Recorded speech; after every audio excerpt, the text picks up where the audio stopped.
Chris Eubanks writing a new book all about ethics. And if it does well, he's going to write one about Kent. Well, if you think that's good, the man who invented throat lozenges died last week. There was no coffin at his funeral. Christ. If I don't get a better response, I'm going to say another one.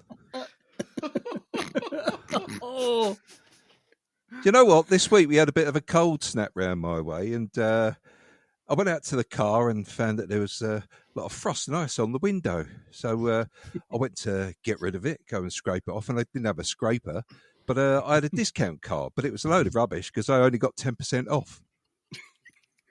Christ. Welcome to the Black Dog Podcast, episode 209. I'm Lee. I'm Darren. I'm Jim. And I'm Elton. This week, it's all going to hell in a hat basket. 2009. Oh. Sod this. I'm pressing the button. Hello, everyone. Welcome to the Black Dog, episode 209. I'm Lee. I'm Darren. I'm Jim. And I'm Elton. And this week, we will, when we're not pissing each other off with our own impersonations of each other, we will see how everyone's week's been. Then we will go on and see if there's any questions and answers. And any feedback, and then we'll move on to this week's movie, which is your choice, Jim, which was? What's on the Inside? There you go, which we almost tried to do a thing about just then. But considering it took a 20-minute run-up before we press record, I'm glad we didn't carry that on for the rest of the podcast. Yep. Anyway, right. Basically. Oh, if only you heard what just happened, ladies and gentlemen. Let's find out how everyone's real week's been. And as ever, we start with you, Jim. How's it been, sir? Not too bad. Steadily improving. Lovely.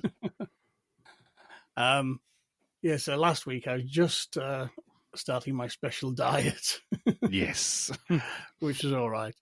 And then it would be the Wednesday after, though. Yes, I was fasting. Yes, you were. For the colonoscopy, and that actually wasn't too bad, surprisingly. It was surprisingly gentle. Quite enjoyable. No. I'm sorry, the fasting. Oh, right. Oh, okay. The fasting is quite easy if you drink plenty of fluid, as they advised. That fills your tummy up, and so you don't get the hunger pangs. Oh, so right. In the end, I did like 42 hours, and with just on clear fluids, and you are allowed like things like wine gums and sort of clear sugar-based sweets because you have to keep your sugar levels up, obviously. Oh, that's handy.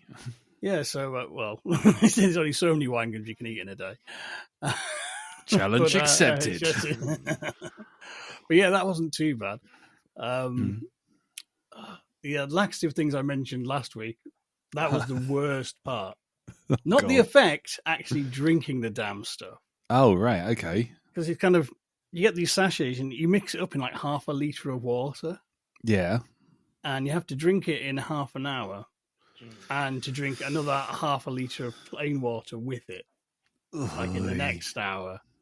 Right. And this stuff is kind of, it's really sort of, there's no colouring in it for obvious reasons. And it's really sort of quite, it's weirdly thicker than water.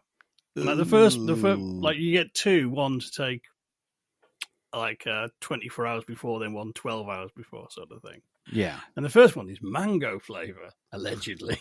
Apparently. Yeah. And it's kind of like, you say to go, I think mangoes were salty.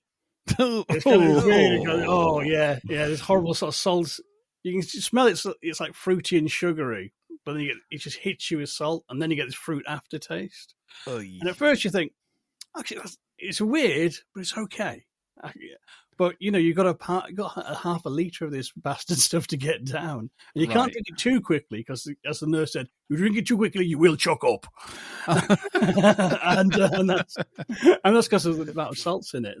I can believe that would happen. So it's kind of sip of that, sip of the water, sip of that, and thinking, oh, will this shit never end?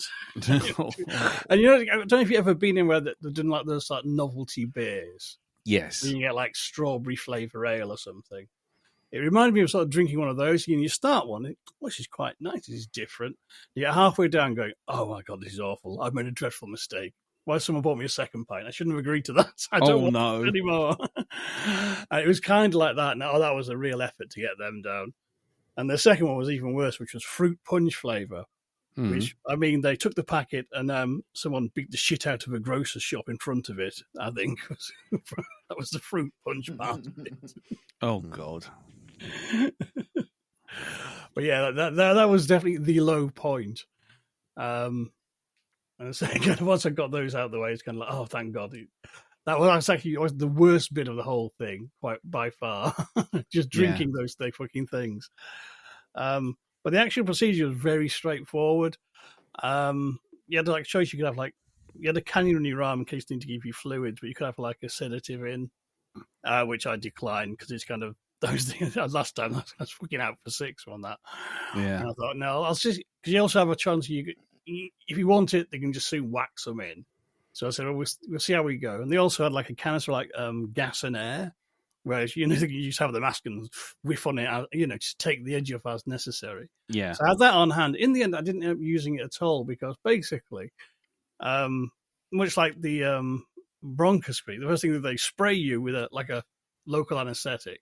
So you don't feel anything. And once the camera's inside, I didn't actually feel a thing. I occasionally felt like a movement.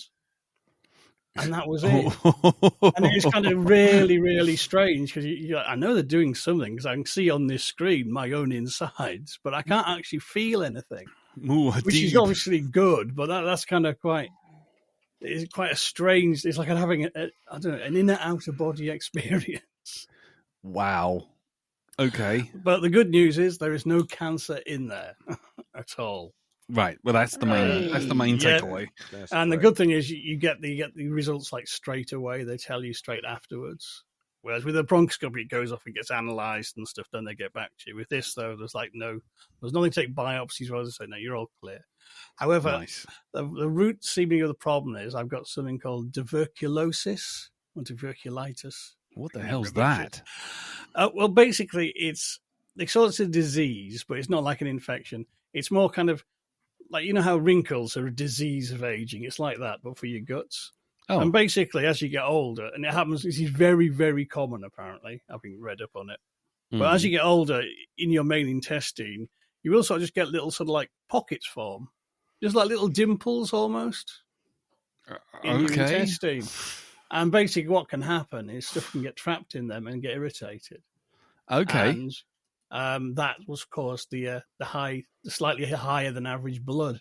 And so basically that coincided with when they changed some of my medication for my blood pressure. And I'm thinking that's sort of switching drugs that actually irritated something in the old pipes.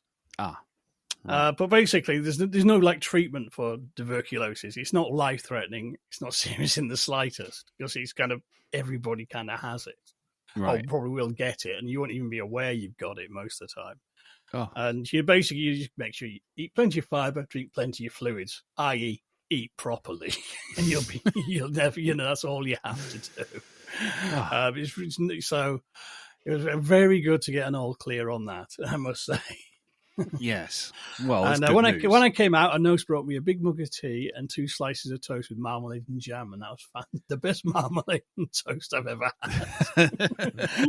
42 hours of not eating. Would you like a tea? Yes, please. Would you like some toast? Oh, yes, please.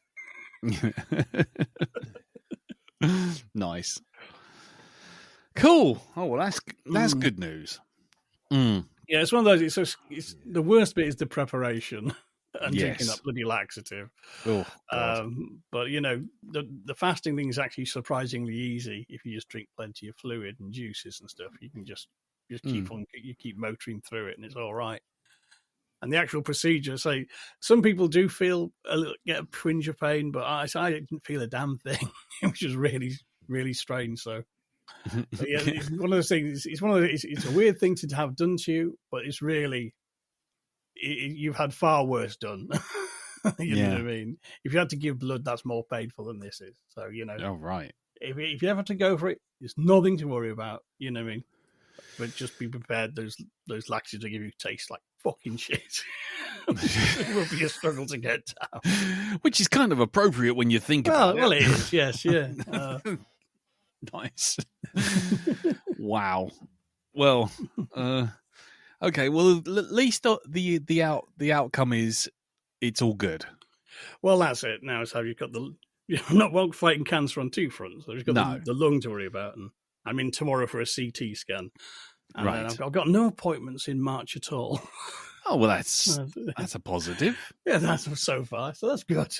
Nice. Currently, it's been like an appointment or two every week for quite a while since Christmas. So for various things. So that's nice. I'm looking forward to a nice, pleasant break. Yeah, that'll make a nice break. How nice. Oh, right. Anything else, sir? I did get to see Companion at the weekend. Oh, interestingly, so did I. Yeah, cool. Which I really enjoyed. Although the one thing did take me out of the movie. And that was me periodically saying, "Oh, fucking hell, Gizmo," whenever a certain character came on screen. Oh, fucking hell, Gizmo. Stop titting about in the forest. But yeah, that's I think good. I think, if you want to do Crazed AI Sexbot trilogy, you've got her and Ex Machina, and you can slot Companion in all quite nicely together. Yeah. I have to admit the marketing. It's a bit of a shame because I think that whole thing was a twist that you really should have experienced fresh for the first time. But sticking it on the poster and sticking it in the trailers and sticking it in everything. I mean, yeah, even the film, the way it's done is kind of like supposed to be like a gotcha moment, and it's just like, but you fucked it up literally by as soon as I looked at the poster, I'm like, oh right, okay, well that's that then. So yeah, no, it's good, isn't it? I really enjoyed it as well. It's really I thought it was very, very well done and kind of like, it's really just well staged and well thought through, and quite inventive the way they told the tale. So it's kind of yes, more of that, please. Yes, definitely. I'll agree with that. Cool. I mean, also a good companion piece for Mithrigan as well, actually. Yes, and what's that other one with the what's it? Who's the one from Transformers? The one with the dodgy thumb. I can't remember her name now. Megan Fox. Yes. There's one on Netflix where she's like some kind of like AI that becomes infatuated with its owner. Ooh. Yes. I'll watch that and then. Yeah, I was going to say. Do you want me to Crazy Lady AI season? Crazy AI. Yeah, I was going to say. Speaking of AI, did you hear about the robot this week? I think it was at some sort of Japanese show or something, and it went out of control and headbutted a member of the audience. I am very disappointed, Dick. I'm sure it's just a glitch. A glitch. Please put down your weapon. Oh God! Fucking not you. Yeah, I'm just going to turn that sign over that says "Days since we've done a RoboCop quote 0." I think we've done one every single week for the last 2 months. Why don't we just rip the Band-Aid off and do RoboCop? Which one? The original or the one with the wanking hand? Which one do you want? Shut your filthy mouth. You know what you just said. You just sit in the corner and think about it. You just go and think about it. You and Joel Kinnaman and his big bulging fucking lungs. Go sit over there. Yep. Because to make No. the public feel safe among him, we'll give him a wanking hand. Yep. Nice. He's got nothing to wank with it, but, you know, I suppose he could offer. Well, Would you know, I don't know. It feels like someone else, wouldn't it? Well, if it's just a hand sitting on the end of a plastic stick, Well, I suppose you could turn all feeling to that hand off, couldn't you? Really, and you wouldn't have to lean on it to make it go nuts. Sorry, have I said too much? Right. Anyway,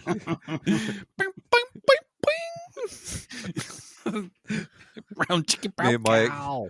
Me and my ex-girlfriend Pamela Henderson. There we go. Madam Carmen of 5 lovely daughters. Jesus Christ. And there go the wheels. Over there. Whee! Shaking hands in the garden of love. Yeah. Oh, did you know it's £10 for a box of Viagra? It's a bit expensive for a wank, to be honest. But there you go. Anyway, yes. So, RoboCop aside, Jim. Anything else? My work here is done, I feel now. Okay, fair enough. That's cool, right then. In which case, we'll Come move quietly, or there will be rubbing. Come quietly, because there's a hand on an end of a plastic stick. I don't know. Clarence Barnaker, something for the weekend. Yes. Yeah. Right. Stop it. I'm gonna start whacking the RoboCop quotathon button. I don't know what it is. I'll find a leave. Yeah. I'm cashing you out, Bobby. Open your flowers, Bobby. No, Clarence, no.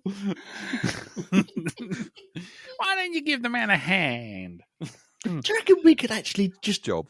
reel off a film sequentially? Yeah, I'm sure we could. I'm pretty sure between the four of us, we could easily do the Black Dog Presents. Yeah. A Like a play, wouldn't it? Yeah, like a radio. Probably more like Punch and Judy does with RoboCop. But I think that's probably more appealing. Yeah, You could do the film that goes wrong. There we go. Yeah, there you go. Where you run, try and do it all off of memory. Hey, maybe we should do that for Comic Relief. We've done something stupid for Comic Relief every other bloody year. Try and actually get through a film. Oh, hang on, this is this year, isn't it? Yeah. Oh God! Oh, I've suddenly gone cold. Yeah, Oh, no. I know. Yeah. Well, last time it was Cool as Ice, wasn't it? We did. Oh God! Do you remember that? The watch along for Cool as dog Ice. Well, we'll see. We'll see if there's any reaction. If there's any blip on the encourages us. And if anyone encourages us, we'll with cash monies, we'll see what we can do. I'm sure we could. I'm sure we could sit there and just do an hour. Can we do the first hour of a film? A film. Any film. Just pick a film and see if we could do it. But it'd have to be a film with multiple characters. You couldn't do it with The Lighthouse or something like that. Just the two. No. You like me, lobster? It's your damn fighting. I can't take no more of your damn fighting. Anyway. Anyway, Elton. Well, I'm glad you padded there because I haven't got anything really. I went. You make you sound like it was intentional padding. I just waffled on.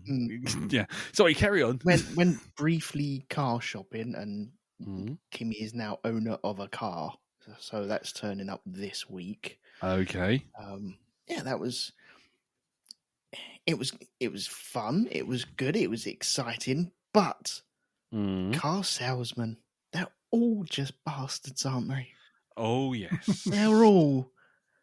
I can't trust a single one of them. I don't know.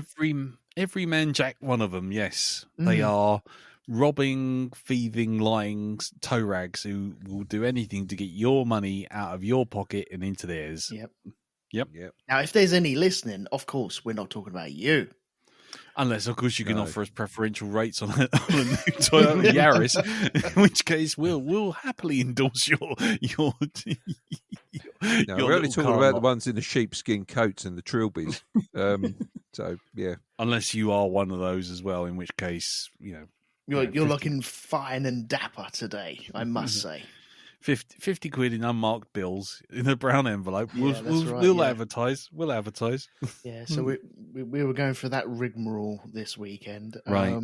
But it's been pretty quiet. Unfortunately, I've got nothing to report. It's quite boring, really. It's cool. It's cool. I feel like with the car coming next week, you're giving yourself a bit of space to prime yourself for next week. Oh, yeah.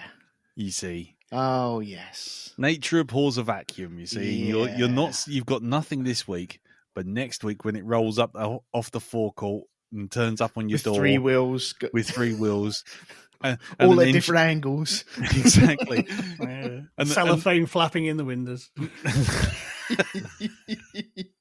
Yeah, just a big plume of black smoke coming out the engine. Yeah, oh, no. she presses the horn to try it out, and it goes. 17 clowns climb out the back. It's like, oh my god, what's going on here? Yeah, Jerry Cottle rolls up and says, "Get on, roll up. Welcome to the circus, and here's the clowns." Yes, so don't worry, mate. Yeah, don't worry. I will use my screen time for then, maybe. Yeah, put it in store. Yeah, put it in storage for next week. It's cool. Cool. Right. Okie dokie, which then takes us around to Mr. Barnard then. How's it been with you, sir? It has been pretty good this week. If you remember the saga of us trying to get the ownership of Ree's phone transferred to her, so she's paying the bills and everything like that. Oh God, yes, yeah, we went through that, yeah. We got through it this week. We phoned up on the 25th, got the transfer done. Although they had to do a credit check on Ree's account before they could say, "Yep, fine, we'll accept this card as the payment." And it's just the questions that they ask you. It's like one question was like, just an example. How long have you had your current bank account? And she says, like, since I'm 16, right? Do you know when the exact? Can you give us a date and months? And it's like, the fuck? And then the operator just went, "Can you just make it up?" We went, "Yeah, mate." She goes, "How many years?" We went, 19 years. She went, "How many months?" And I went, "I don't know." She went, "Go on, just give us a number." I went, 5 months. She put that in. That's number one. There you go. Yes, it is. And the bloody it went through without a problem. So not that we really had any doubt that it wouldn't, but it's just like that's a credit check. That's an official credit check, and we just made some of that shit up. So super duper. But the phone is now totally Ree's, so that's great. So most happy with that. And the person on the who was taking the call for us, very, very helpful. Got it done nicely. Totally understanding of the situation.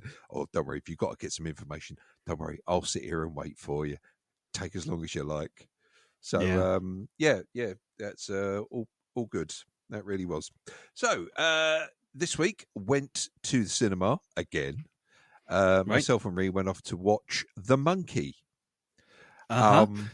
which is a film I've been looking forward to watching for a little while now. This isn't the Robbie Williams one, is it?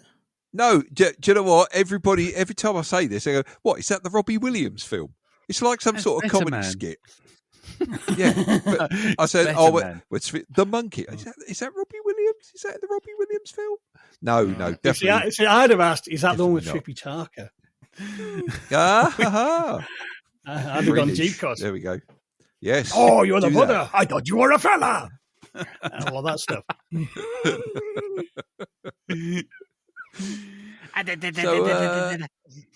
Yeah, it's nothing like that. Trust me. It's starring Theo James, he who should be James Bond. Yep, the man who should be Bond. Definitely, exactly. Who thankfully is getting a second season of The Gentleman. So there we go. Mm-hmm. The story is of a family that owns a clockwork drumming monkey, right? Yes. And every time this monkey starts to play, somebody will die. There is absolutely no avoiding this at all, right? Right. That's it. Right. Somebody is going to copy it, and it's always random. That's the thing. And so is the way that they actually die. Okay? This film is batshit fucking bonkers. Okay? Mm-hmm. I am not kidding when I say this. We sat there most of the time either looking with pained expressions at the way people die or just like, what the fuck? It's just, it's like, no, the universe is going to kill you and I don't care. It doesn't care how it does it, how inexplicable this might seem. But it's like, I'll give you an example, right? Sometimes it signposts what the murder weapon is going to be, right? Right. But what it doesn't tell you is how it's going to get from A to B. Right. Right? Okay. So, like, we'll give you an example. In the opening scene, it goes back in time to when the father of the current owners of the monkey, he walks in and he's got a box with the monkey in it and he's trying to get rid of it. And as he walks in, it focuses on a sort of like a tailor dummy dressed in an old diving suit holding a spear gun, right? Right. And so it's like, all right. And it deliberately focuses on that. And it's like, all right, so that's going to be the murder weapon. And I thought, oh, God, this is going to be really quite cliche and sort of, I've seen all this before. But no. Yeah. But no, it's just not. No. And the murder weapon is the spear gun. But it's like, it does its business, but it's just like you are sat there thinking, what the fuck? By the end of it, right? And it just gets worse and worse and worse as it goes on. It's extremely ridiculous. There's even one part where they're driving down a street and they find a businessman has been impaled to a tree by a surfboard. It's just like, what the fuck? You don't even see that happen. You just see the bloke impaled to a tree with a surfboard. Right. So we loved it. We had such a good laugh watching this film. Yeah. Trying to figure out where the deaths were going to come from. And honestly, it is bonkers. And you will have a good laugh at it in the worst possible way. You really will. So I would highly recommend this. If you don't mind a bit of gore, and I do, when I say bit, I mean an extreme amount of gore. Because when people die, they die in the most explosive, sort of messy ways. Well, it is directed by Oscar Perkins, who did Longlegs. Yes, indeed. Have you seen Longlegs yet? No, I haven't yet. No, maybe we should put that on the docket and have a watch of it, I think. But no, thoroughly good, thoroughly entertained. Loved it. I've been pretty lucky with horror films recently, like with Heart Eyes and this. Yeah, and the companion really know how to show. Yeah, you really know how to show a girl a good time. So I took Ruth to see another person have her head bumped or bashed off. No, she loves this kind of thing anyway, right? She likes horror, so it's not a big deal. And when it can be served up with No, not at all. I think it's like an hour and 30. Oh, okay. Something like it's not very long. Was it an hour and 30? I can't remember now, but it flew along. I wasn't bored at all. My attention was completely on this film all the time. I was just wrapped. I really was. Like I say, it's a good old laugh. It really is. It's with a nice sense of humour. So yeah, just go see it if you can. Yeah, wherever, you can have whichever many format people you can. so many people that have seen Toy Story that are going to be destroyed by this at some point. Oh God, yes, yes. Because even that one's like, that's made up as a terrified state, isn't it? And now you've got this. Yes. Well, funny you should mention that, because the thing is, in the original Stephen King story, it is the one that's in Toy Story, the one with the symbols. Yes, it is. Yeah. And no, Disney this one's but they Disney changed it to a drumming one. Because Disney copyrighted it. Is that all it is? It's Disney. Yeah, that's why it's not the classic one, because Disney bought the copyright to that toy, the fuckers. Mother. Right. Yeah. That's why it's a drumming one instead of apparently that was the biggest issue of the entire production, trying to find a monkey that looked like the one with the cymbals, but one that did drumming. Oh, and thank you very much to Teresa for sending me the picture of the one with symbols that her family had, which looks exactly like the one in the film. So it's like, I've not seen the movie, but I'm quite glad that's the other side of the world. It's 10,000. It's 10,000 miles away, but hey, you know what? It could still get you, Jim. Come to the haunted tellies. I know that's how they get around. Yeah. Yeah, it suddenly appears somewhere in Essex. Anyway, so highly recommend it. Go see it if you can. Right. Mm-hmm. So cool. There was that. Now, secondly, Darren is late to the party again by about 3 seasons with this next thing. By about 4 years. Yeah, go on. By about 4 years. I finally got round to watching Reacher. I'd gone through all the stuff I was originally planning to watch, and it's like, okay, what do we go for next? Which series shall I crack into now? And yeah, Reacher on Amazon Prime. I watched one episode and I fucking love that show, and I will not accept anyone else as Batman. Now I've seen this. Honestly, it's got Alan Ritchson in that show. He's just absolutely brilliant. And I thought it was just him, a smart quip maybe, and then going ahead and beating up bad guys and whatever. But no, he actually dissects the way people move, the way they fucking wear their hair or something like this. And it's just, he breaks down their personality. And he says it just like Batman would say it.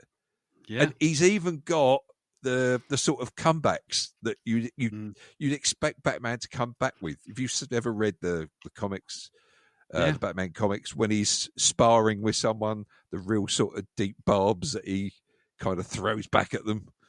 Yeah, this is him. Alan Ritchson is everything I want in a Batman. And if they're gonna go, I don't think I'm gonna want to watch any James Gunn Batman if he doesn't choose Alan Ritchson. It's there. He doesn't need anyone else. It just get this fucking bloke into a fucking bat suit, and he could do the Bruce Wayne thing as well. This is the great thing. He's like the guy playing Spider-Man at the minute, who can do Spider-Man and a Peter Parker. Yeah. Because in the past, we've had somebody who can do a good Peter Parker and somebody who can do a good Spider-Man, but we've never had a combination of the two. So this he's absolutely brilliant. That's it. He is my Batman. If they don't choose him, then I know there's a multiverse universe somewhere where he did get the role. And Theo James is the new James Bond as well. There you go. That's my entertainment. That's my dream castings. Barnard's multiverse of madness. Barnard's multiverse. Well, I mean, we've still got a chance. You never know, because I know Amazon's just bought the rights to James Bond. So, look, mate, if you're going to do anything, Bezos, listen to me. Right, okay, I know you've got it. And if you're wondering, because I know you asked earlier this week, who should we have as James Bond? Theo James. Get him in there. Right? Get him in that fucking... Just do it. Just have him as Bond. That's all you need. Yeah, I've got... Yeah, and Gunn, it's Ritchson. Okay, that's the name. That's the one. Okay, the name is Ritchson. That's who you want for Batman. Because they both listen. They both listen to this podcast. It's well known. Yep. Well, I've told them they both owe me a drink now, so I'm just typing out on Messenger now to them. So There you go. I'm in a chat on group. AOL Messenger to him. Yeah, I'm on a chat group with them. Yeah. Yeah. Excuse me. Yeah. No, Bezos is currently well on my shit list because not only did he, basically he got hold of James Bond, but he's also they're also adapting bloody Hyperion by Dan Simmons, which is one of my favorite science fiction books of ever. And and they're leaving it to what's his name, Bradley Cooper, to do it, and he's going to it's just going to be fucking awful, and I'm just going to be very upset. Just don't come near me anywhere near that when it comes out.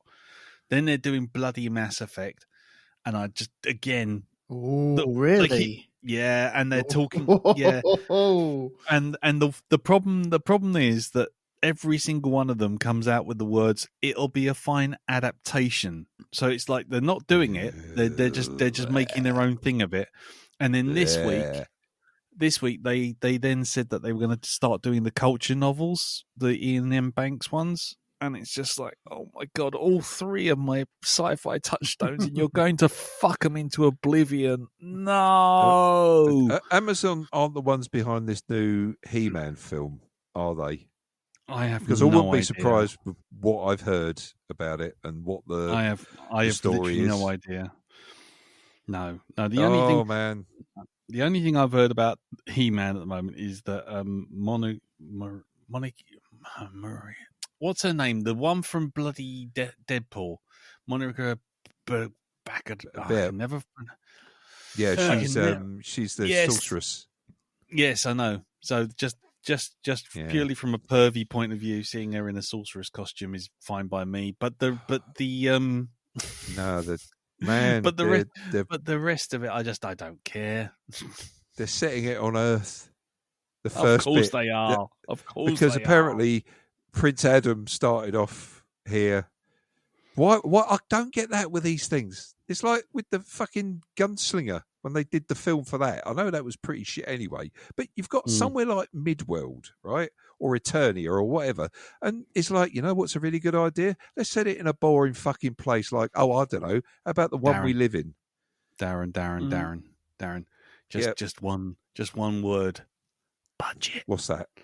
Budget. It's budget. Oh, fucking hell. Jared Leto Skeletor, apparently. Yeah. Oh, my God. I mean, Idris Elba, got the sword right. Nice. Yeah. Alison Brie is Evil Lynn. Well, that's something for it. Bad Alison Brie. That's one for the dads. One for the dads, yeah. But fucking Jared Leto, can we stop giving this man work? Honestly, he's got a bag full of fucking negatives somewhere. That's what he's got, right?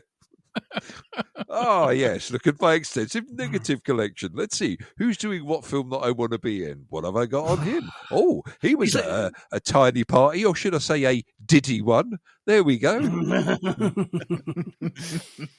Okay. He's like the fucking Ed Sheeran of movies. It's the Ed Sheeran don't get me started. He's inexplicably popular and gets all these plum jobs. And it's kind of, I don't understand why. He's not very good. He's not terrible, but he's just beige.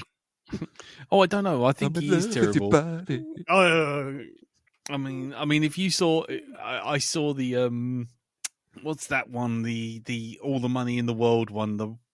With the Ridley Scott one. Where it's all about oh god, my brain is really fucking gone today. With Adam Driver and with Lady Gaga and gods. Anyway, Jared Leto turns up and literally does the world's worst Italian accent I've ever heard in my life. It was like someone doing Mario. It's in Mario. It is. It was like this. Hello, I'm really, honestly, quite Italian, so I am. Excuse me while I eat some spaghetti. Gucci. Sorry? The House of Gucci. House of Gucci, that's the one. Yeah, and he's surrounded by like proper actors, like you got fucking actual actors. Actual actors. You got like Al Pacino, and you got Adam Driver, and you got Lady Gaga, and all these kind of like Jeremy Irons. They're all sort of floating about, sort of like doing their best Italian accent. And then there's hello, it is me, Dito. I've come here to sell you a kebab or something. Would you like a gelato? Add to list. And it is me, Mario. I mean, it's just like, you're like, what are you come to do? The plumbing? What's the deal, mate? So you're saying he's more the Joe Dolce of acting? yeah, exactly. He's definitely the Black Lace of acting. It's just like, what the fucking hell was he on? Yes. Anyway, never mind. Sorry. Yeah. Slight detour there to kick Jared Leto in the bollocks. Yeah. Anyway, yeah. Fuck Amazon.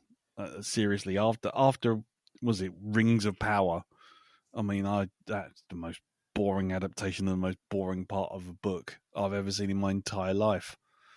But anyway. Anyway, Dow. Sorry. Carry on. You got anything else, mate? No, apart from starting Witcher 3 again. Never mind. Yeah. I'm actually enjoying it. It's not bad at all. Apart from sometimes the control system gets a bit out of control. Yes. And the horse can't seem to sort of like, even at a slow pace, can't seem to take a corner properly. No. Unless the corner is like, got the full curvature of the earth going on. Don't even get me trying to cross a fucking small bridge on the back of that bastard. I parked him once, and his arse stuck to the top of a castle gate, and his head stuck to the moat down below. So I had a 60-foot long horse. Yeah, it glitches the fuck out. Yeah. Roach isn't a good gaming transportation horse. Have you noticed, by the way, when Geralt speaks and he's like, I've got to go and cast a spell and take down this witch.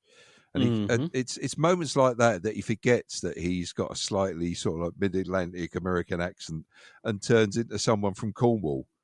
Come on, Roach, run! Roach, come on! Roach, run! Roach, run! It's like, did we have two audio sessions going on here? Yeah. One was one was the first, and the other one was Captain fucking Birdseye. Yeah. It's like, maybe I should do this with a Cornish accent. Yeah, let's try that. And then after like the third take, it's like, nah, forget it. And it's like, should we do the other ones again? No, fuck it. Let's just keep the Cornish bits. We'll just throw them in as incidental noises. Yeah. Come on, Roach. We're going down the river. Yeah. And it's like, hello, my lovely. Don't get many of those in the pound, do you, my lover? Right. Anyway, cool. Anything else, sir? No, just that. Just that. Okay, then I will just go through mine. I actually made a point of trying to see as many things as I blooming well could. And it now turns out that you guys have all seen them, so I've kind of run out of things to say. So let's just go through them. I did watch Companion, which I really enjoyed. Then I watched The Gorge, which seriously, what was that? It seems to be a bit of a divider, this film. There are people who like it, just got on with it, and there are people who don't. Yeah, I was very much on the people that don't. I watched the first 20, 30 minutes of it. I was in, and I was kind of interested, and I was intrigued. And it's like, what is in that gorge? What's going on? And then the romance between the two characters, because the idea is that there's two characters who are both snipers, mercenaries for hire, and one's from the Eastern Bloc and one's from the West, and they sit on the either tower across this quarter-mile wide gorge, and there's clouds of just shit in this gorge, and something's in there, and all they've got to do is make sure that whatever's in there doesn't get out, or keep all these automated guns and everything working. Yeah. And the intriguing setup, I'm like, okay. And then there's a whole scene where they start to fall for each other by doing a Love Actually and sort of holding up cards going, hello, how are you? I'm fine. Oh, can you dance? Oh, can you play chess? Oh, isn't this romantic? And it's fine. And then the film just goes, well, I suppose we better explain what's in the gorge then. And then it does. And the film just goes, actually, we could have it as an unknown pit into hell. We could have it as something very mysterious. Or we could just contrive some reason to have them both fall in the gorge, survive, which is a thing in itself, and then magically run across a base inside the gorge, which just happens to have power and just happens to have a film reel by someone in there who goes, hello, welcome to the gorge. I'm going to explain to you now what the gorge is. And he just sits there. You literally watch a home video which explains for 20 minutes what the fucking gorge is. And I'm just like, and I'm out. And then it turned into an unofficial sequel to Pirates of the Caribbean with G-men and ghostly horses and all that kind of stuff. Fuck off.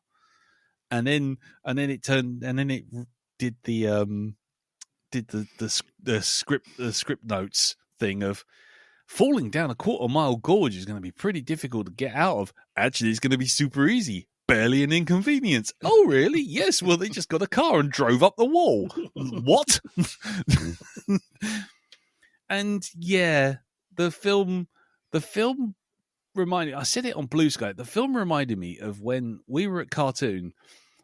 We used to try and come up with gags if we were on a project, and we're trying to come up with gags. And one of the things we used to do is write little ideas on Post-it notes, and you stick them on the white wall. And, you might not use them. You might never use them. No, sometimes the project just completely fold and nothing will happen. Yeah. And these ideas wouldn't make any sense. Well, if the writer of The Gorge had come along, he would have looked at all of those Post-it notes, stuck them all together and called it a script and just fucked off. Because it's just like, that's a good idea, and that's a good idea, and that's a good idea. Have you got a script? No? Okay. Shall we just carry on reading off the Post-it notes? Yes, we will. And then the film just ends. And I'm just like, oh, what is that? What was that? I found if I watched 2-minute clips of it, I'd probably been like, oh, that looks quite interesting. That looks quite interesting too. And that looks really quite interesting. But watching it all together, I'm just sitting there going, what on earth am I watching? This is stupid. Absolutely stupid. So there was that. You're in the no camp, I take it then. Is that right? Yeah. Stretching it a bit, yeah. Yeah. I gave it 2 stars on Letterboxd out of 5. It had moments, but the moments were undercut by the let's all sit in a classroom at the bottom of the gorge and watch a school science project video for an hour to explain it all. And the explanation makes no sense. The other thing I actually went to the cinema to see was Captain America, Brave New World, or as I'd like to call it, Captain America, Same Old Shit. Because I think I've seen this film. In fact, I know I've seen this film. They called it Winter Soldier. because if you took the Winter Soldier as and just wrote down what actually happens, it exactly mirrors what happens in Brave New World. Open with a rescue of people, which covers up the conspiracy. And then what you do is you move on and you have, then we have Captain America get involved in an assassination plot. And then you have Captain America have a big street fight, at which point he's basically on the run, trying to hide from the government. We have a classic 70s movie star as the main big bad. And then you have a big CGI punch up at the end. And I was like, I've seen this. I've seen this before. I've seen it all before. And it wasn't a bad film. It just wasn't a good film. And I'm going to say it now. The problem, I finally figured it. The problem with Marvel going forward right now is in the first phase, you had 3 Iron Man movies. Then you had 3 Thor movies, and you had 3 Captain America movies. And they all interlinked. And they went, yeah? And they all happened in the space of 10 years. Yeah? So you got to learn the characters. And then they started to cross over between each other. And they all started to cross over. But you had these 3 main actors. And then they introduced Scarlett Johansson and Hawkeye and all that kind of stuff.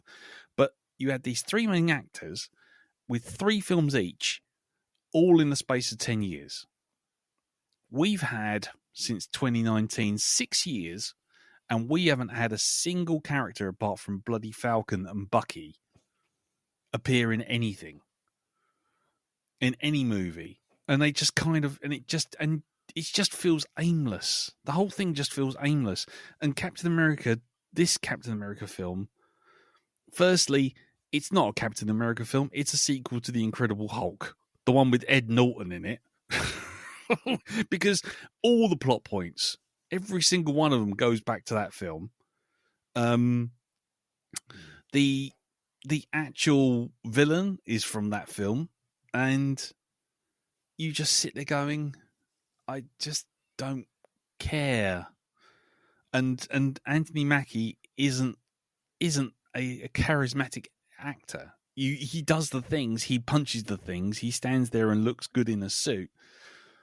But you'd come away thinking, okay, I don't, Captain America was all about a man out of time, a man doing the right thing for the right reasons all the time, picking the right path and sticking to it regardless of what happens. This Captain America seems to want to just bounce from pillar to post, do whatever he needs to do because the script needs him to do it. He doesn't take a stand. And when he does, someone talks him out of it. It's just like, okay, fine. And but Carol enjoyed it. I'll say this. Carol came away and she enjoyed it entirely. But I came away just thinking, I didn't even stick around for the end credit stinger. I was just like, I'm done. I've wasted 2 hours watching this. You didn't really miss much. The actual post-credit sequence amounts to something along the lines of, yes, do you know there's another film coming out, don't you? Yeah, is there? And that's it. So it's not really a necessary... It's just try to we have to do post-credit sequences. So, have these 2 characters standing face off with one another and one of them goes, there's another film coming out, don't you, with more characters from Marvel in it. Really? Which ones? Oh, you'll find out. And that's it. But that's the thing. I don't feel like I'm invested in this anything since Endgame because there's being blunt about it, there's no decent characters or decent actors in the roles, and the roles aren't consistent.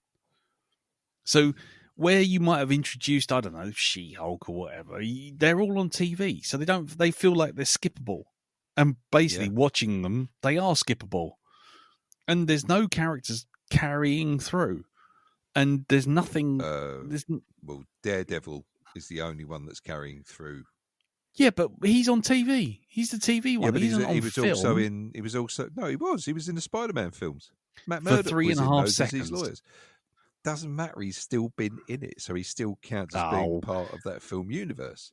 Yeah, but come on, mate. What I'm talking about you see 3 films with Tony Stark in it as main character. One without him in it. Oh, sorry, one with him in with Captain America. You got 3 films with Captain America and one with him and Tony Stark.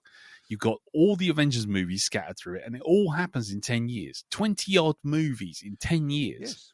We've had 7 movies in 6 years, and there hasn't been a single consistent thing going through any of them. And it's just throwing shit at the wall. And the first one that looked like it was going to be any good, which was this one, comes out, and it's like, and this is just a retread of the one we had before. So it's like, as soon as you get that, you're like, okay, let's compare it to the one that went before. Oh dear, never mind. I'll just sit here watching CGI shit fly about for an hour. I just didn't care. I didn't care about a single thing. It wasn't a badly made film. It was just I just felt it was like Dandelion fluff. As soon as I finished it, I was done with it. And the Hulk thing, after all the big, is that a euphemism? No, yeah. I wish it was. I got my big red Hulk out. Yeah, I did say he was a Boba Fett. That's it. Yeah, he's a Darth Maul. Right, and it was all. You can always tell that with Disney films and stuff like this when they big up something like this. You know he's going to be in it for 2 seconds. But the other thing is that the emotional crux of the entire film hinges on Red Hulk, or rather President Ross, and his relationship with his daughter. His daughter, who doesn't appear in the film almost at all, if ever, if anything. She literally just completely has nothing to do with the film. Never appears once except for one tiny scene. The person who was playing Ross back in the day isn't the same person playing Ross now. No. Betty Ross turns up for a very small cameo, and I'm talking like blinking you miss it small cameo at the fucking end. And the whole film's like, this is what we've been building up to. Isn't it amazing? Finally, closure after 17 years of the Incredible Hulk movie. You remember that? And it's like, what? I barely remember the film, let alone what happened in it. And it's like, oh no, now, Betty and her father, Thunderbolt Ross. Yeah, exactly. they can finally resolve their differences. And it's like, what? Why do I care? You literally give me 2 hours of a movie, and that, emotional denouement, it turns up in like the last 2 seconds of the film, and it's an actor talking to another actor who clearly is on green screen and was never in the set ever. She literally must have just been standing in her living room with a piece of green cloth behind her like a fucking YouTuber. And she just goes, "Daddy," and he just and then it cuts to Harrison Ford going, "Hi, doll. Hello. Are you really there? Am I hallucinating?" It's just like, yeah. And the film's music swells, and it's like, oh, isn't this nice? Yeah, that's it. Resolve a non-existent question in everyone's minds after 17 fucking years. It's like, oh God, what a... Yes. I felt cheated, I think is the phrase. Missold a bill of goods. Sir, I have a receipt here. I would like to return my 2 hours, and I would like a full refund. Thank you very much. If you may be so kind as to get in this time machine and refund me the 2 hours I wasted watching this thing. Thank you, and good night. Well, I have to side with Carol on this one because I did enjoy it. Good. That was it. Watching the other Marvel films that have been out recently, this was still head and shoulders above stuff that's come since the end of Phase 1 or Phase 5 or whatever it was when we had Endgame. Which, to my opinion, is where they should have just closed up and just gone, thank you very much. It's been a lovely run, but there you are. Now, thank you very much and good night for the box sets. There we go. Yeah. Well, there you go. Yeah. I mean, I mean, like I say, I'm people obviously like it. It's in the box office. It's made money. I just for me, I just thought, again, a divisive film. I think. Yes, but between that and The Gorge as a 1-2 punch, one straight after the other, blimey, oh Charlie, I was. I wasn't, shall we say, the most receptive audience by the end of the pair of them. I was like, oh, good Lord. So it's quite nice to watch The Companion and actually watch a film where it actually made sense and had a beginning, middle, and end, and a bit of, emotional build-up and payoff and script and acting and plotting and, pacing, direction, lighting, musical score. I quite like that. It had deep themes, interesting takes on gender and politics, and it was quite refreshing after those two films. So go see The Companion. That's my takeaway. I don't think there's any questions. I'm going to leave it there. I don't think there's any questions I'm going to ask because we're running late because I've just been going on one. Let's see if there was any feedback, though. Was there any feedback for last week? Did we do the Pope's Exorcist last week? Yeah, we did. No, we did. No, we didn't. No, it was my one, wasn't it? Upstream Colour. Upstream Colour. Yes, that's right. Why is that not on the Facebook group then? What is going on? Unpin that. Oh, God. I'm sure there was a ton of feedback for that. I'm sure there was. I'm sure there was hundreds of people loving the shit out of it. I'm trying very quickly to find the... Oh, there you go. No, there was absolutely no feedback for it whatsoever. I'm shocked. No, honestly, I am. You're welcome, ladies and gentlemen. You're welcome. Right. Well, in which case, we'll leave it there. We'll have a break. I'll rest my throat and calm down a bit, and then we'll start swapping bodies as we discover what's inside. Roll the jingle.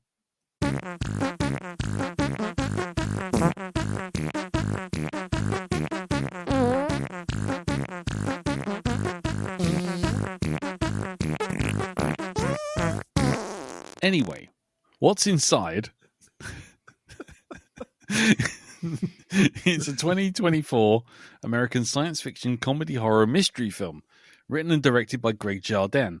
Produced independently, it's Jardin's first feature film debut and stars Brittany O'Grady, James Morosini, Gavin Leatherwood, Nina Blumgarden, Alicia Debnam-Carey, Rena Hardsey, Devon Terrell, and David Thompson.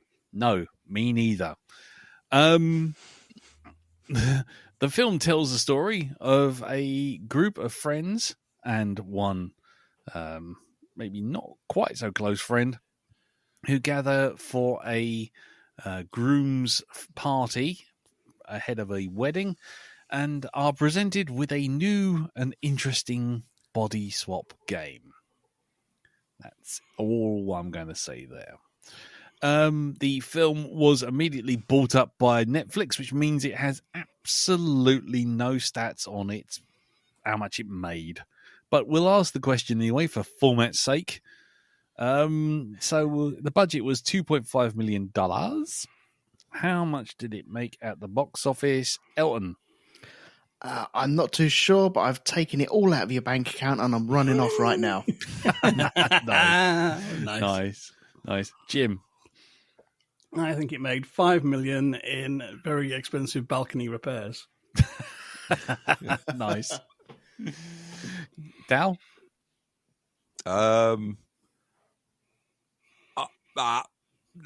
a bag of crisps. I don't know. I'm just off the top of my head. I haven't thought this one through properly. Well, that's because you're all wrong, because what it actually was a spiky vagina sculpture.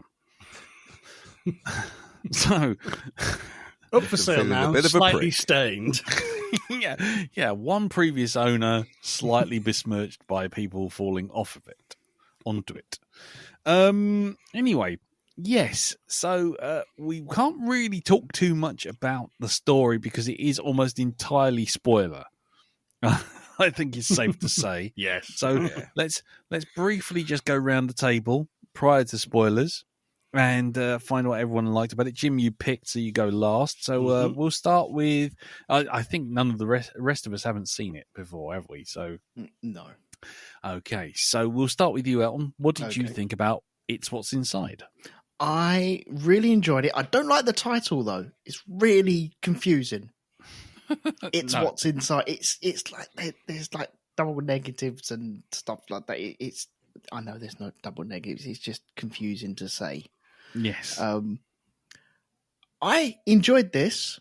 Mm-hmm. I think I enjoyed it the more it went on, and I really wanted a second watch of this. Yeah. Really badly. I didn't get the opportunity to, though. So I'm a bit disappointed in that. Okay. But I had fun with it, and I think it's a film I will enjoy a second and a third time round. But it took me a little while to warm up to it, though. Fair enough. Darren, what about you? Yeah, I enjoyed it. Yeah, in a really confused way. I enjoyed it. I did wonder to begin with when it started off. It's like, oh God, is this going to be like, stuffing a bag of sugar in my eyes? But no, it's fortunately, it was just the way that it was kind of cut. It kind of reminded me of Space, but on fucking speed. Yes, some of the photography stuff. Yeah, exactly. But no, I enjoyed it. I really did, even though there weren't that many likable characters in it. Yeah. No. Cool. Okay. For me, I absolutely loved this. I sat there on the sofa yesterday, and Carol's sitting there, and I said, "Do you want to watch this?" I tried to explain the plot, and she was like, "I'm going to carry on reading my book." But by the end, I really think she would have enjoyed it, and I just sat there squirming and giggling to myself all the way through it because it just got more and more ludicrous as it went on. And I just kept thinking, oh, this is cool. I'm really digging some of the mad stuff that happens in it. So I was well up for it. And the visual style, apart from one spinning camera scene, which on my big new screen made me feel slightly motion sick. Mm-hmm. The rest of it I really enjoyed. So I total 100% thumbs up from me. And Jim, what about you? Well, I first watched this a couple of weeks ago, and I got there and thought, that's a Black Dog film. That'll be a good one to do. Now, normally I wouldn't go back to a film so soon, and I was kind of like, it's a bit soon for me to go back. Shall I just go with my original memories of watching it a fortnight ago? I thought, no, let's do it properly. And I can confirm this is a film that really does reward a second watch. Yeah. Because when you know what's going on, trying to avoid spoilers now, but basically there's hardly a line that is wasted in this movie. Every line, right from the start, it just seems like opening scene banter is telling you something that's going to be important later on and tell you something about the relationships. And it's kind of like, also in the performances as well, when you know what's going on, it's very interesting to watch, and it's kind of well done, cast. You really, really played it very well. Yeah. But yeah, and I think I enjoyed it more the second time around because you can see how it all just fits together like clockwork, and it's like this nightmare chain of social dominoes. Yes. No, not just chain. It's like one of those big domino sort of things you see the record breaking where you flick one domino and it goes off and opens a flower here and it opens, a train there and a grinning dragon there, and it just this chain reaction of chaos. Yeah. I love It's it. like that. It's kind of like, it's really. I think it was even more fun the second time round. Yeah. Yeah. Which for a film, having watched it twice in a fortnight, that's quite good going. Yeah, I think so. I like Elton. I was kind of like hoping I could watch it a second time to really get the grips with it. But yeah, I'm happy that I watched it once. That's good enough for me. A second time would help, but I don't know that it improved matters. But I'm willing to be wrong on that one and watch it again. Cool. Well, there you go. That's 7 minutes in, and that's the review. Thank you very much, everyone, and good night. No. Seriously though, this is one of those films that the less you know, the better your experience with it will be. So I strongly advise that if you haven't seen the film and you have even the remotest inkling of going to see this or putting it on Netflix and watching it, then please, for the love of all that's holy, do not progress any further in this next review, because quite frankly, the spoiling will ruin some of the most gleeful, evil, gleefully twisted and demented things. Watching people get their fucking comeuppance, it's so cool. So, I definitely would. I would pause it right now. Here comes the random buttons of Cobra, la la la la, and all that sort of stuff. Let's just put it this way: we are going into the spoiler zone. Oh dear, wrong one. There will now be a short intermission. Shut up, Wesley. Shut up, Wesley. Shut up, Wesley. Shut up, Wesley. Course you don't get bloody wafers with it. Baby, baby. Shut up, Wesley. Anyway, hello. Right, here we are on the other side of the spoiler zone. If you are here and you have no intention of watching the film, then fine. If you are here and you have watched the film, then fine. But if you have any intention of watching this film at all, and it gets spoiled for you now, you've only got your bloody self to blame. That's all I'm going to say, because we're going into it. Here we go. Right. Firstly, let's get the boring bits out of the way.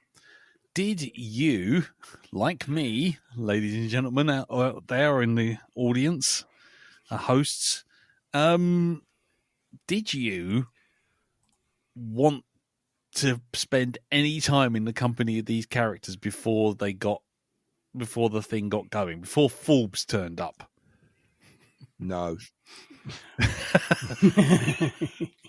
No, I'm the same. No, when I started watching it, I was thinking, oh God, it's going to be interminable. I hate these people are all horrible. Yeah. But the funny thing, as it goes along, Yeah. some of them are really horrible, and others you warm to a bit more. Yes.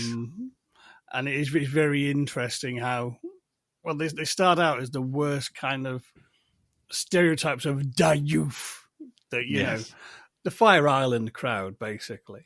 Do you know what I mean? Yeah. But it is interesting how it progresses. And I think the moment where it started to win me over is when you get the flashback with the black and white photos talking about the party. Yeah. And it's like, oh, hang on. All right, this is going in somewhere I wasn't expecting. It isn't just a bunch of horrible people who I'm hoping are going to die horribly. Yeah. And it goes somewhere entirely different.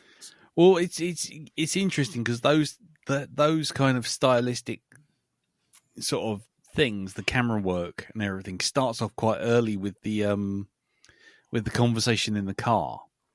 Yes, yeah. With oh god, now I'm going to have to get that bloody list up again. What's Shelby and Shelby Cyrus. and Cyrus the Virus? Yes.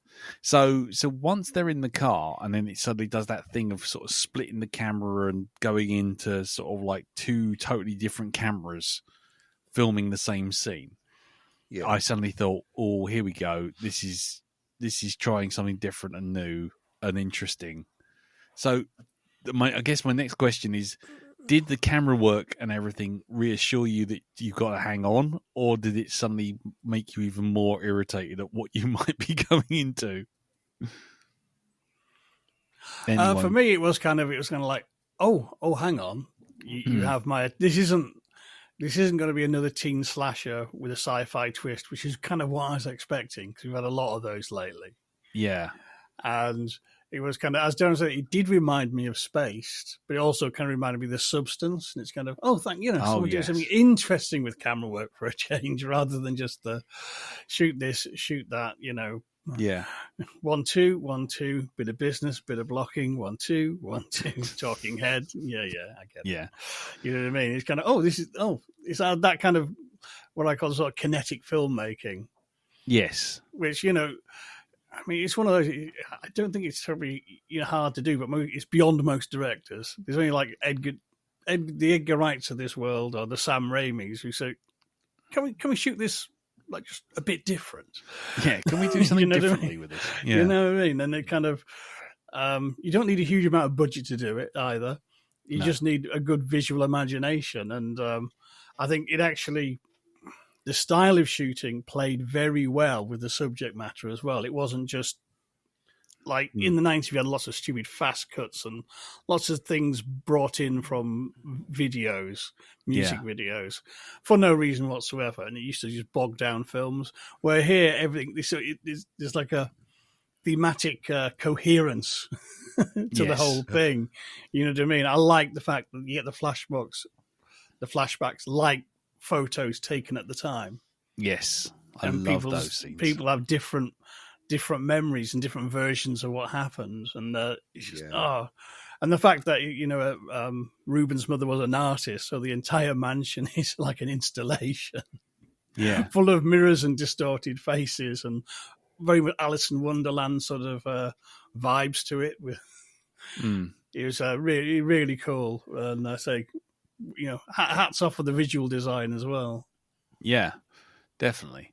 What about you guys, Elton? What did it bother you, the crazy camera work and all the interstitials with the photos and everything? I was apprehensive, I must admit. I think this is why I started to enjoy the movie a lot more as it went on. Yeah, because I felt settled that they were using it right. I think we've seen enough films where they have no substance, and so they go for the arty shots, to try and add a bit of substance to it. And it's just there's nothing really there, and so you're like, okay, well, this is a nice shot, but it feels wasted. It's like a comedy song. Sometimes your music is really, really good. I wish you just written a really, really good song, and it would have been instead of like the tribute to the greatest song in the world ever. Yeah. But I think I settled down. I wasn't too sure about the flashbacks in the Polaroids and the adding and subtracting of pieces, but this is why I wanted a second viewing of it. Yeah. Because I think when I came out of it going, do you know what? I quite like that. I think it added a lot to it. And I think in the very beginning, when they first at the party and taking the shots, it reminded me of Viz. I don't know why.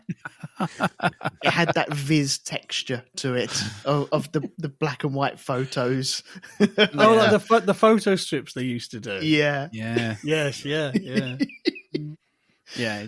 It's a kind of a weird punk aesthetic thing, isn't it, as well? Oh, it is. It's that kind of like Xerox fanzine sort of look. Yeah. Yeah. As mad as that sounds, I can see the Viz connection, actually. Yeah. Now you mention it. I can remember those photo strips they used to do.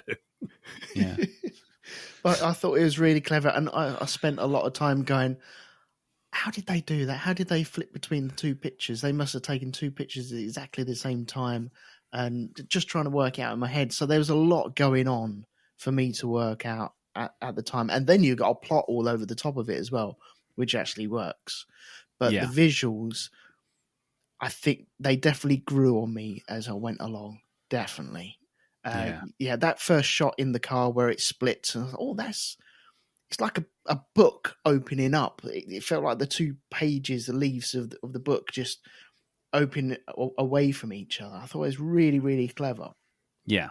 But I wish I'd known that going into it. It's sometimes I want to be spoiled on films to like, oh yeah, watch this and look out for this, and I should have been prepared for it. But yeah, that's my second viewing next time round, isn't it?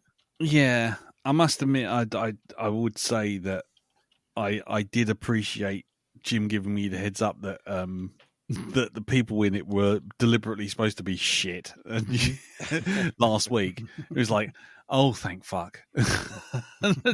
Thank God. So, that was cool. Dal, what about you? Did you dig it? With the camera work and stuff. Yeah. I think the thing that kind of saved it for me was when they do the very first link-in. And suddenly it's like somebody lets all the fucking LSD or whatever it is they were fucking token on there out of their systems, and they slow down. And sort of like, it's as if it's now, this is time to think, because it's just like blah blah blah blah blah. Hey, buddy, come give us a big hug. Blah blah blah blah blah blah blah blah blah blah blah blah. And it's like, oh no! Oh, for the love of God, no! Please. Oh, if anything's going to make me fall asleep during this film, it's going to be those characters. Yes, as I feel my energy ebbing away from me. Yeah, I was waiting for you to sort of like go, I fucking hate everyone. I was expecting that to come through on the old emails. I really didn't like any of those characters at all. Even Shelley kind of, starts acting differently. Yeah. So, I didn't like any of those characters at all, but I enjoyed seeing what happened with them. Yeah. And I got a little bit carried away at one point, because when he's setting this thing up, I'm going, no, it's all right, thanks. I don't want to. No. You go. If you guys want to do it, you do it. But, I've seen things like Tales from the Loop. I know what shit is going to go down here. Okay? So I don't need to do this. No. You swap bodies. Because, it's going to go pear-shaped. It is going to go completely fucking pear-shaped. Yeah. You do you, mate. Exactly. Yeah. Have fun, you crack on. Crack on with that, Wing Commander. There we go. Yes. Cool, but the camera work, it was all fine. It was all good. You were. I did. Yeah, I mean, I think it got better as it went on, and I did like the way that they show who's actually talking properly when they switch faces. Yes, and it's that when the aggression's getting a bit much, it's the voices go very demonic. Yes, I did like that. That's cool. So that was good, like that. But I mean, yeah. Were you relieved when they did the inside bits? When it went red. Bits. Yeah, when it went red, it showed you the actual people inside the people. Because I felt a bit of relief, because I was, that is that person. I'm sure that's that person. Just I didn't have like my ball of string and my notes or anything like that to try and work it out, but it was a bit of a relief to. Oh yeah, I am right. I'm in the right place here. That's good. Yeah. I did like that aspect of it. I thought it was a good idea, and it was nicely represented. So that, because I'm pretty sure the filmmakers went, right, okay, guys, we know you're probably a little bit confused by this. So here's a little breakdown here. This one scene, watch this. You'll get everything you need to know from that. So yeah, I thought it was peppered with little good ideas throughout. Yeah, especially the red camera stuff. I thought was really nicely done to sort of keep you on track, so that you didn't get what I call the Inception head, where you're sitting there going, "Hold on, where are we again? What's going on? Who's this?" Because it's like you're lost, and then you find a signpost. Yes. Yeah, and then all of a sudden... the red thing was nicely set up though, with Brooke's drawings that she does. Yeah. Where Yes. if you put a filter on it reveals something different in a different color. And that was kind of a really cool way of sort of introducing that concept. Yes. So when the screen went red, you understood what was happening. Yes. You're seeing the drawing behind the drawing. And that was a really elegant little idea of kind of, and not hugely foregrounded either, but just put it in there nicely without feeling like, hang on, Coach, we're throwing you a key here. Look, key. Yeah. Pay attention. Make notes. Yeah. You know. No, I thought that was really well done, because it was that's the kind of foreshadowing I really appreciate, where you can sit there and go, oh, but you're doing it sort of after the event. You're kind of, oh, of course I see what they were trying to do there, and you don't feel patronized. You don't feel like you've just sat watched two soldiers go down into a valley and then have a fucking home video played at them for 20 minutes explaining the entire fucking plot. Well, with this, it lets you sort of play along at home. Mm. And trying to work out who's who. Yeah, definitely. And I say kind of the cast performances. I say particularly the second time around when you know, it's kind of, they all must have worked very hard just to get those sort of little acting. You're somebody else but trying to hide that there's somebody else. Yes, sort of mannerisms, and it's really, really interesting, especially with Forbes. Yes. Yeah. If you watch it a second time around, when he first comes in, there's lots of tells to what's really going on there. Yeah.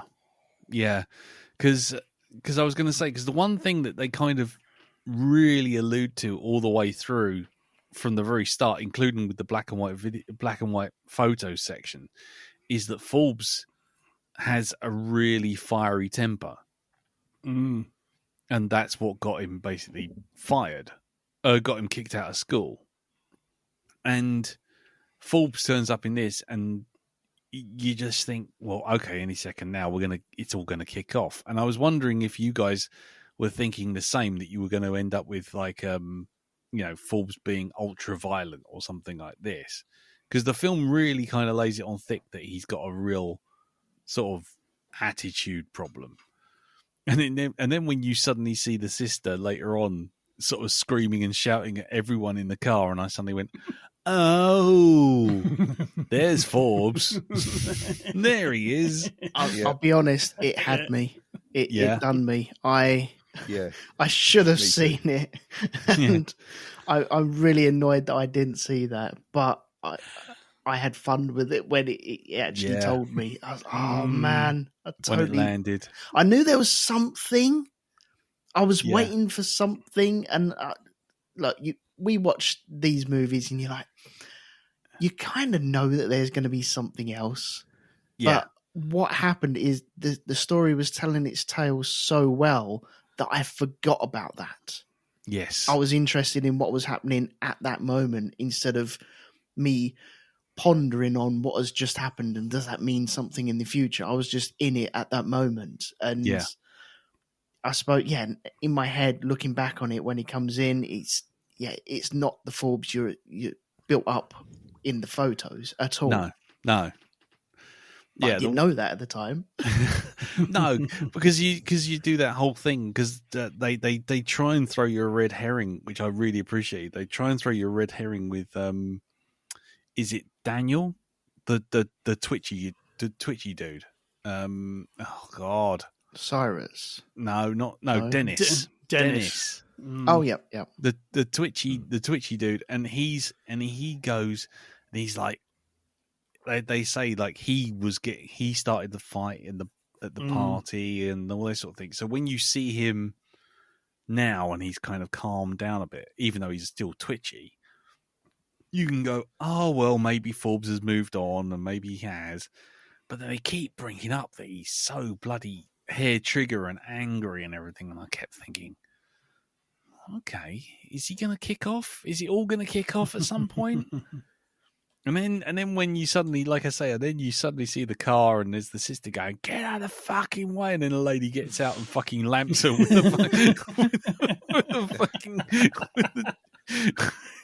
gets out, lamps her in the face with a walking stick, and it's just like, oh my god, okay, right, fine. And then all of a sudden it just clicks, and you go, oh, I see. Should have seen that all along. You do that sort of smacking your own head. What about? I mean, Dal, with the characters. I mean, were you taken with that reveal, or was that sort of? Yeah, it kind of dawned on me just as she was speaking. It's like, oh, something. This is something's not quite right here. Something is not quite right. Yeah. But it had me right up until that point. Can I just ask as well, did anybody think they had this film pegged at any one certain point? Because there were two things I thought this film was going to be, right? I thought, one, right, okay, so we're going to get to the end of the film and find them all still sitting there hooked up to whatever machine it is, and this has all been a fucking virtual dream. Right. So that's the first thing I thought. Yeah. Okay. And secondly is this was all planned by what was that character's name? Not Ruben. Ruben. No, not Ruben. The guy that showed up. Forbes. Yeah, Forbes. That this was his thing for revenge against all of them. Right? Interesting. And you know when it kind of cracked, it kind of blew that away, was when he started running away with the suitcase. And it's like, oh, he's not the cold, calculated mastermind that I thought he was. He's just actually has just turned up with a gadget that he's nicked from work. Yeah. It's all gone horribly Pete Tong. It's just... Yeah, he's gone Pete Tong and he's off on his toes. Yeah, exactly. It's like, he's getting away. And then it's like, smack in the face by the what was it? Was it Mayer? Yeah. Was it Mayer that hit him? Yeah, Mayer. Right in the Mayer who was inside in Brook. In Brook, that's it. Yeah. But I was going to say the one bit where I thought it was going was I actually thought it was Ruben, because it was all about him. He's going to get married, and his wife wasn't around, and I thought, oh, this is all some sort of convoluted way of getting out of that by getting out of his body and dumping someone else in his body to marry his wife that he doesn't want to be married to. So I thought that was coming down the pipe, that someone would suddenly wake up next morning and go, what the fuck? Is it like 6 people hurry them up the aisle? I thought that was coming down there, and then I started wondering if maybe one of them was actually his wife or his wife to be. Oh, I didn't think about that. Trying to be some kind of loyalty test or something. Yeah. I thought, I didn't really know where it was going, to be honest, but there was a moment when they were, I think on round 2, when they were swapping the bodies again. Yep. I thought someone was going to go missing, as if 2 of them were thrown into the same body. Oh God, yeah, that would have been. And the other one would have just been sat there lobotomized, not doing anything whatsoever. I thought it was going to be that, where you didn't really know, or you couldn't work out who was in there, but there was lots of clues to keep you kind of alongside the film. It was showing you, this is this person, this could be this person, and so it's kind of holding your hand a little bit. Yeah, but I thought it was going to go a totally different route. But yeah, it is a little confusing still. Is it? I mean, I'm not being patronising. I was just wondering how confusing it was for you. I mean, because I was kind of with it for most of it. I must admit there was a couple of moments where I was like, hold on, who's who? But yeah, because to do 2 rounds, it is kind of a. I mean, but both times we watched it, I mean, the second time me and Tracy started making notes to right, so he's there, there. Because especially when you lose 2 and then you try to work out, well, what are they going to do? because Yeah. 2 personalities dead and 2 bodies are dead. That's a bit of a shortfall. Yeah. Yeah. Who goes back to who? Because people haven't swapped like one-on-one. It's all like cross-swapping, if you know what I mean. They're not swapped in pairs. Yeah. And that's where it starts going, okay, who's left, who's where? And particularly when you get to the end where they're going to get swapped back. Yeah.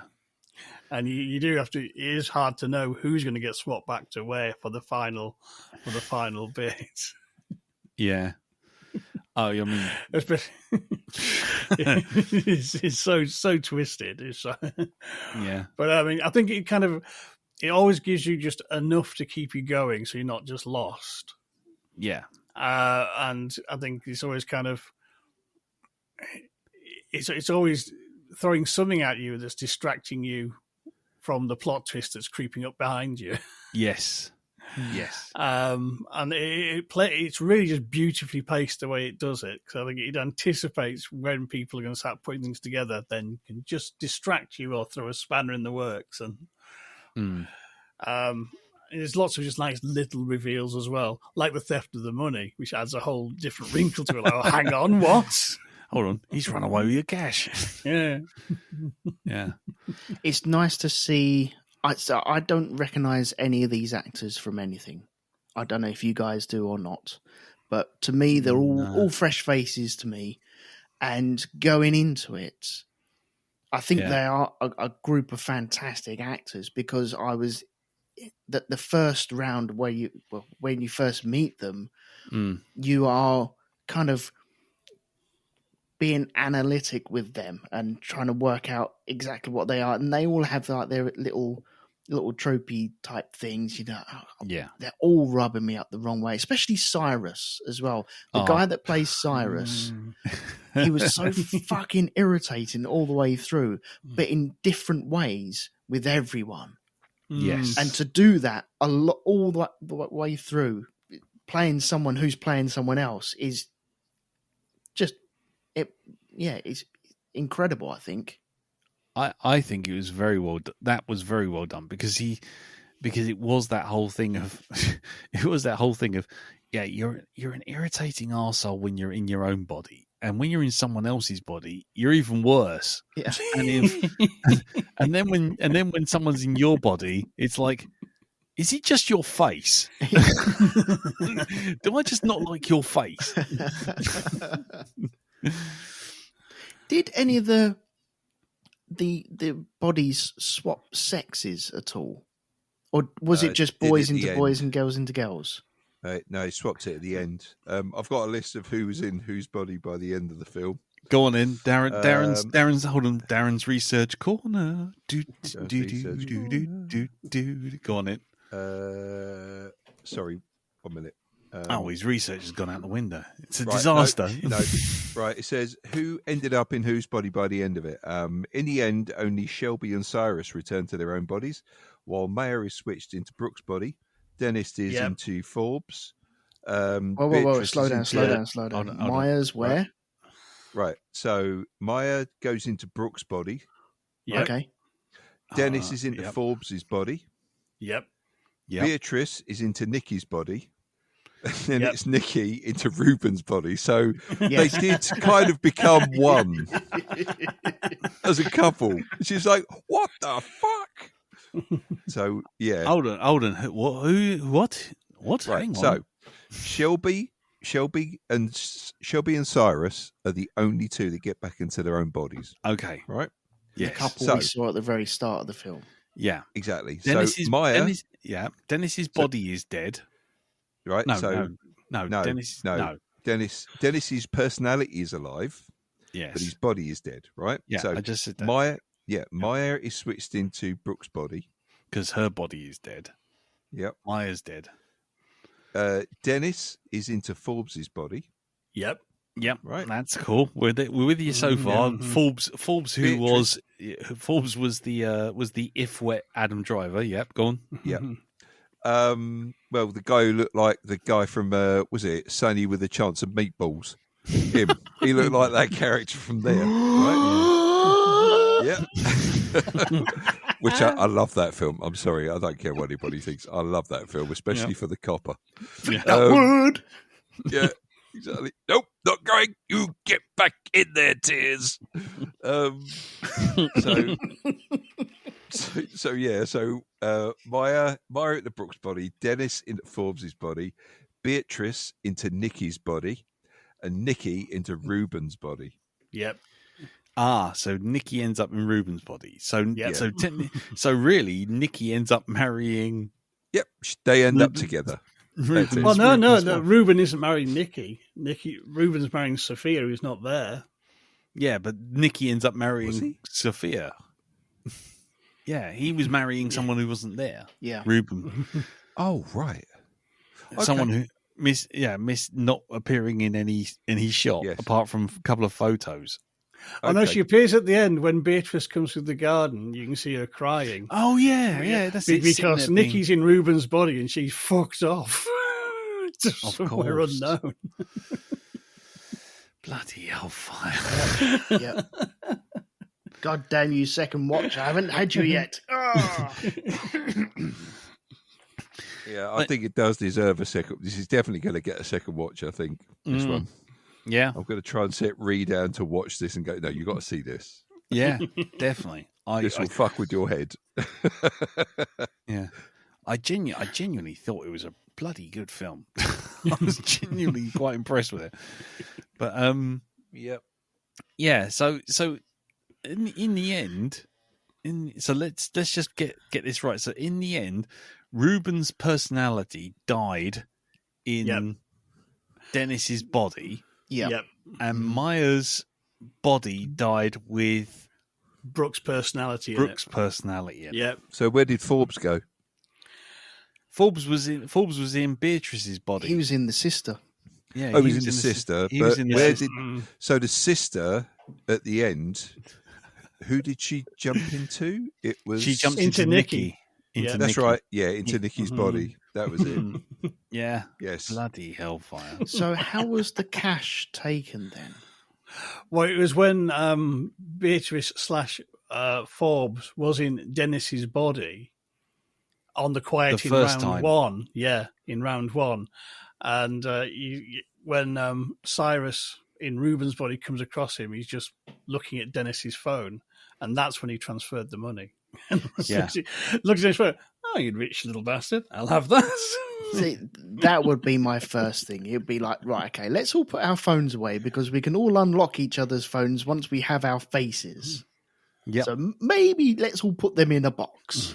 Yeah. Yeah. And you just know you'll have a sneaky peek, wouldn't you? Of course you would. It'd be rude not Let's, to. yeah, let's take the camera so no dodgy porn is shot as a means of blackmail later on.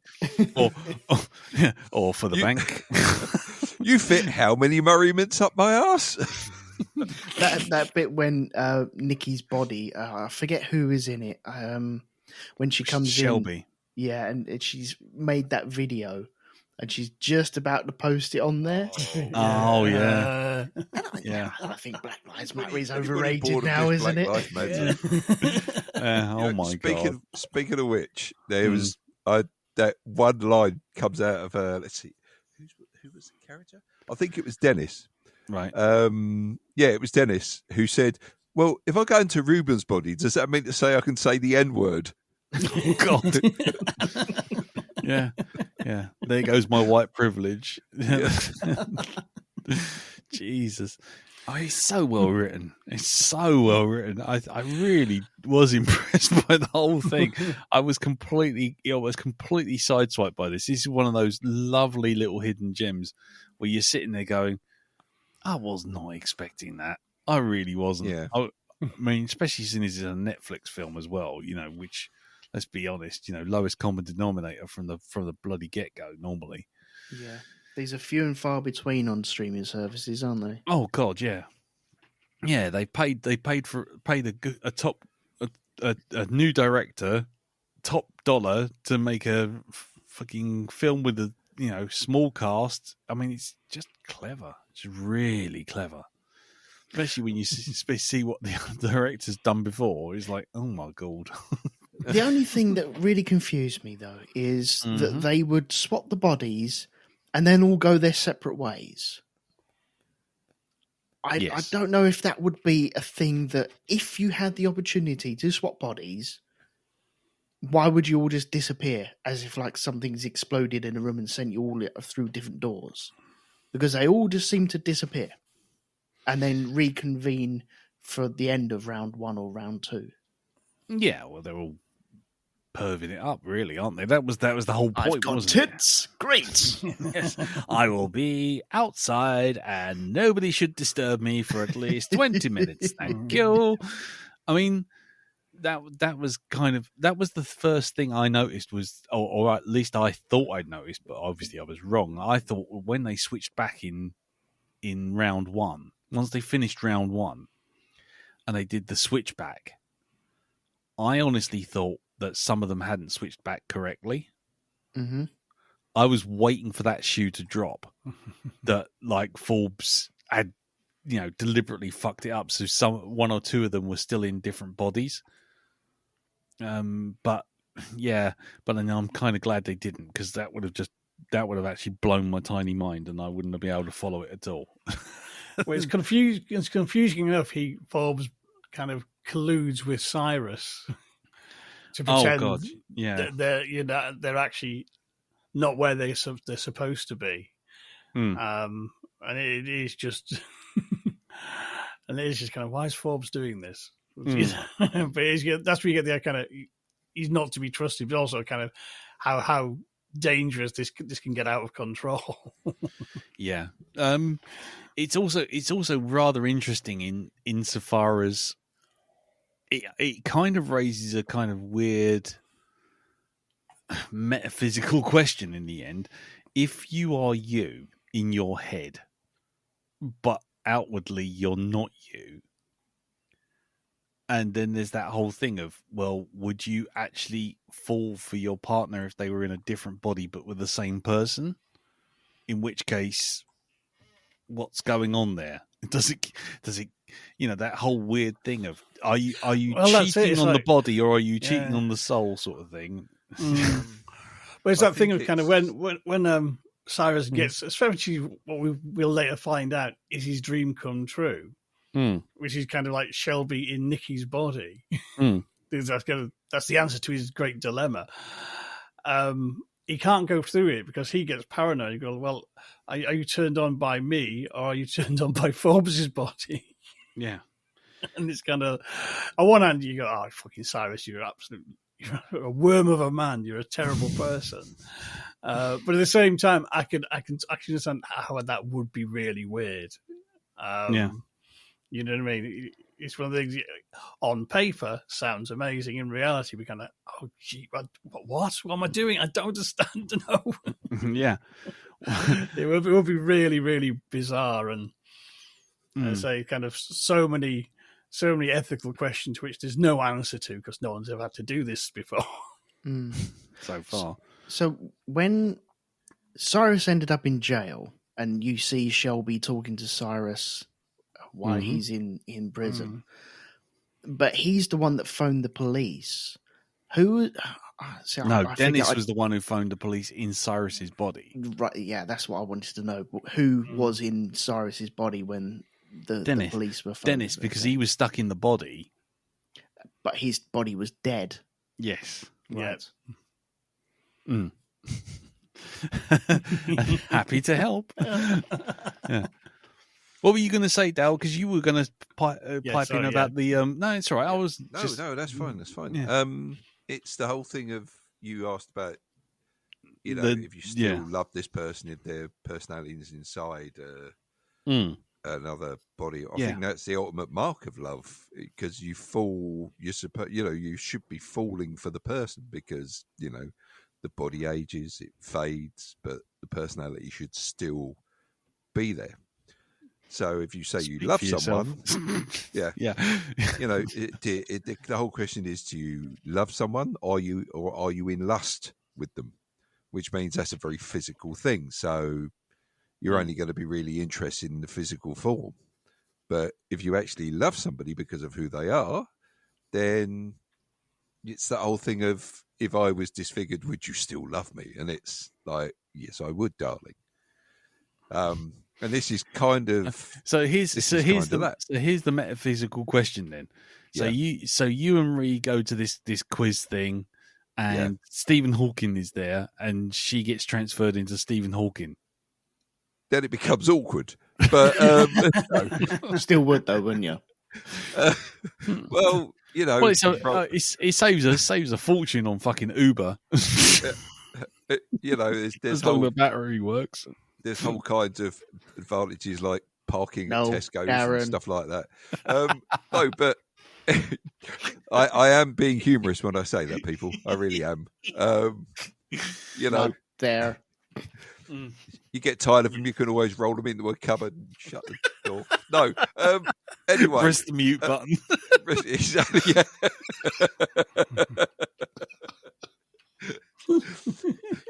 Disconnect battery. Swap out the voice for Daffy Duck.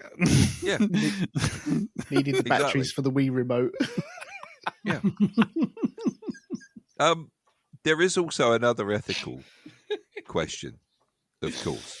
Now, even though you are your minds are, so it's say it's you and your other half, you know who you are in the other person's body. If you then get jiggy with it, are you actually committing a double form of rape, because you're not actually using your own body and you're using the body of the person that you've got into, so you haven't got their permission to do what you do? This was the whole thing with the last Wonder Woman film that caused a bit of controversy.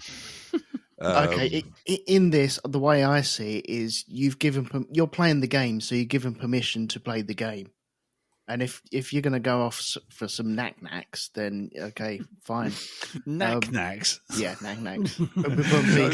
Darling, prepare yourself. I have brought some knack-knacks. So if I physically shoved a packet of Polos at my arse, right, while I was in their other body, that would be fine as well. I'm asking for a friend. Because I think I've made a terrible mistake. Well, as the advertising go, people like Polo. That might test it to breaking. The mint with a hole. Hang on. Misunderstood. Yeah. Instructions unclear. And not a mint. Yeah. Instructions unclear. Now freshly done mint. Well, I think Elton's right. It's that whole thing of, you are literally saying, here's, you can have my loan of my body, random person, for X amount of time the game's running. Then that's the risk, isn't it? That's the risk you run. If you turn around and say don't use it for that, then yeah, you are running into that problem. But nobody said that at all. Well, somebody did say, you keep my dick in your pants. Oh, yes. Yeah, So, that, yeah. Pardon? So there was that. I did like that line. Was that the You follow-up keep to my Dick in the your Box? pants. Oh, Jesus. Yeah. And But I go on. think with the swapping, there are mannerisms, and the mannerisms follow. You're not just swapping into the person's body, like going into Cyrus's body and being Cyrus. You are going into Cyrus's body and being you, and your mannerisms follow you, and that's how you can kind of see other people in the other bodies. Yeah, but STDs don't actually transfer back with you. They stay from where you just are. So, No, but that's what I mean about the Cyrus and the Shelby thing, with Shelby being inside Nikki's body. Darren, will you let me out of the cupboard?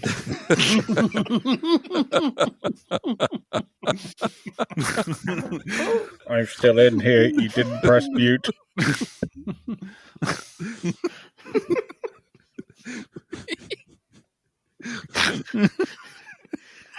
And all you hear is like... yeah, exactly. Yeah. as they try and do a 3-point turn in a very small space. Oh God, we're getting cancelled. Anyway, yes. Bus ticket for 4, straight to hell. Thank you.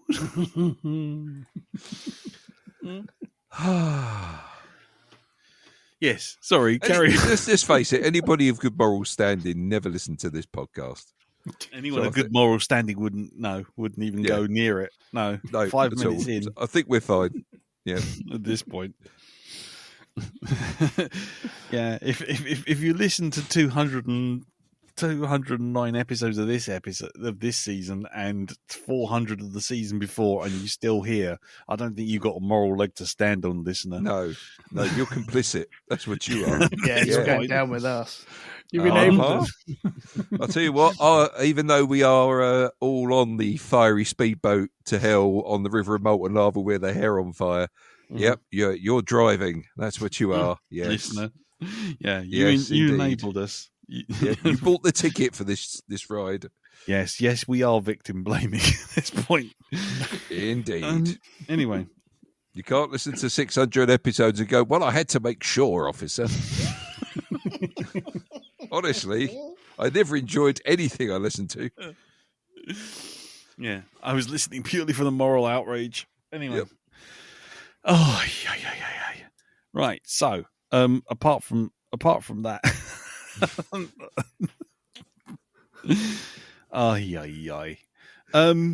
Yeah. Were you pleased with how Shelby finished the film? Shovel up your arse. Yep.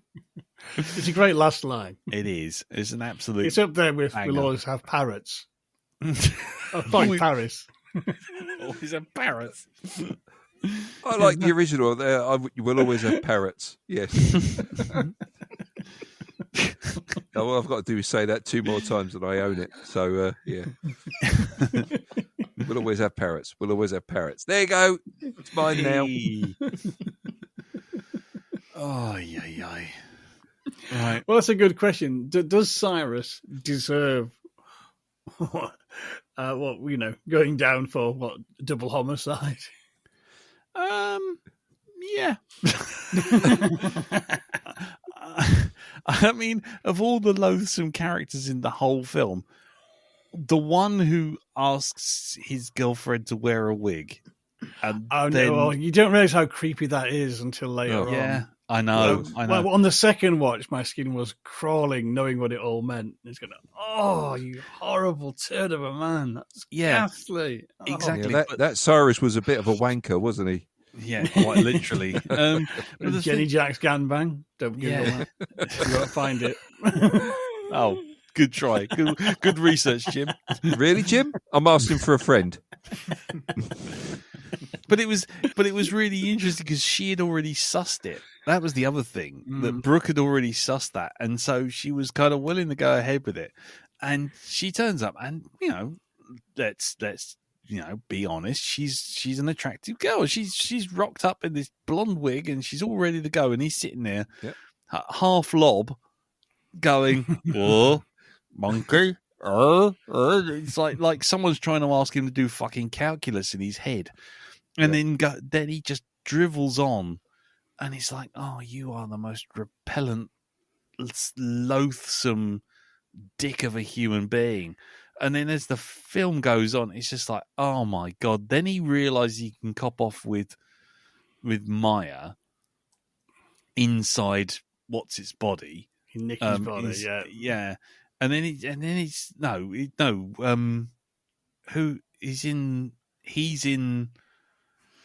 Ruben's body. He's in Ruben's body in round one. In round one, yeah. And then he cops off with. Is it Maya? Yeah, it's Maya who's in Nikki's body. Yeah, Maya in Nikki's body. So it's a double bubble because Maya's getting her jollies off, copping off with what she thinks is Ruben, and he's getting his with jolly. Forbes inside. She thinks it's Forbes inside Ruben's head. Yes, and it's not. Yes. It was Cyrus. Yeah, but the thing is, visually, she's clocked onto Ruben because they had a thing going, and he's clocked on to the fact that it's Nikki inside Maya. So he gets a double bubble, as so to speak. And he had no problem there, none at all. And then when it all suddenly looks, then when he gets mocked, when he's standing there being mocked by his own body, by Shelby in front of that camera thing, that's when he decides that the game's over and he's had enough. And that is extensive therapy, my son. When your own body is stood there taking the piss out of you. Yeah, taking the piss out of you being a wanker, Mm-hmm. while the explanation video from the Gorge is playing on in the background. But does he deserve to go into prison for a double homicide that he didn't commit? Frankly, at that point, they're all so poxy loathsome. I couldn't care less, and frankly, he's the worst of the worst, and I don't think that the world's any worse off for having him in there. I don't, honestly.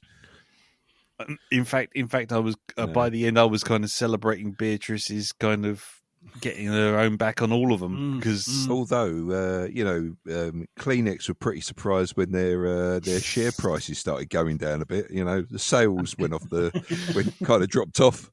Yeah, but the people who make the toilet paper for jails, the scratchy stuff, stuff, which is like laminated paper. Yeah, they suddenly noticed the boost. They noticed the boost in their sales. Yep, it's about as absorbent as steel, that stuff. It really is. Yeah. Oh God. Yeah. It's just like no. But yeah. Wipe your arse or bake a cake on it. So Elton, I take it you don't believe that he should have gone to jail then? Well, he didn't murder anyone, did he? No. Well, nobody got murdered. Well, nobody got murdered, really. No, exactly. But it was pinned on him that he'd murdered 2 people. He'd pushed them off the balcony. Yeah. So I think that is harsh, but I think you needed someone to take that downfall.